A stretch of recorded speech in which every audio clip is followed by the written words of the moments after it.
જય અલગધણી.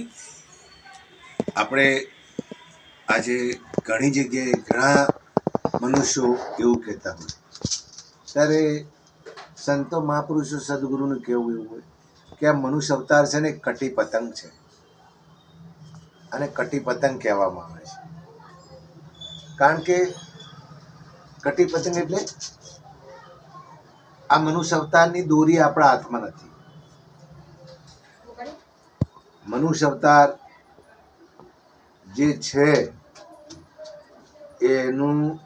એની દોરી કોઈ માણસના હાથમાં નથી, અને ભગવાન એ પ્રભુના હાથમાં છે. ગમે તેવા પહેલવાનો થઈ ગયા, ગમે તેવા સતવાદી થઈ ગયા, ગમે તેવા થઈ ગયા, આગળ ઘણા પુરાવા છે.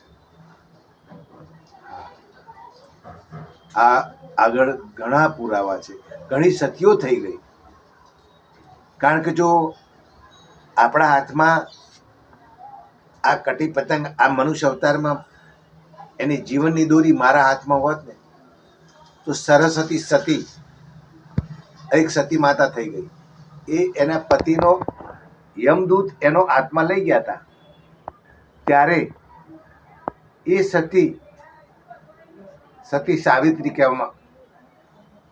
સાવિત્રી કહેવામાં આવે. અને એના પતિનો આત્મા યમદૂત લઈ ગયા હતા, યમ દરબારમાં. ત્યારે એ સતી સાવિત્રી પોતાના પતિ પાછળ જઈ, યમદૂતની પાછળ જઈને પોતાનો આત્મા છોડાયો હતો, અને ફરીથી એનો જીવતદાન મળ્યું હતું. એના પરથી ઘણા દાખલા બીજાય છે. આજે જુઓ, અને ઘણા લોકો એવું કે અમે પરમાત્મા છીએ, અમે પોતે પ્રભુ છીએ.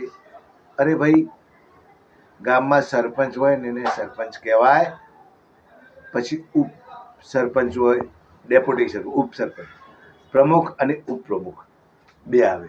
એમાં મેન હોદ્દો કોની હાથમાં આવે? બરાબર નહીં?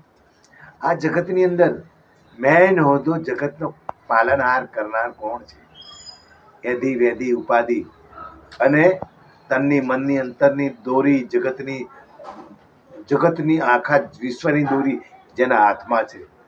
જેમ સતી સાવિત્રી પોતાના પતિનો જીવ યમદૂત જોડે લઈ આવી હતી, યમરાજા જોડે, એમ આપણો આ દેહનું કોઈ પણ આ જીવન છે ને, એનું કોઈ પણ પ્રકારનું આ દોરી આપણા હાથમાં છે નહીં. અને આ દોરી છે ને, એ તો પ્રભુના જ હાથમાં છે. અને કદાચ કોઈ એવા વીર પુરુષ હોય અને નક્કી કર્યું હોય તો મને ખબર નથી, પણ એ દોરી ક્યારે આપણા હાથમાં આવે એનું આપણે શીખવું પડે સદગુરુ જોડે. જય અલગધણી.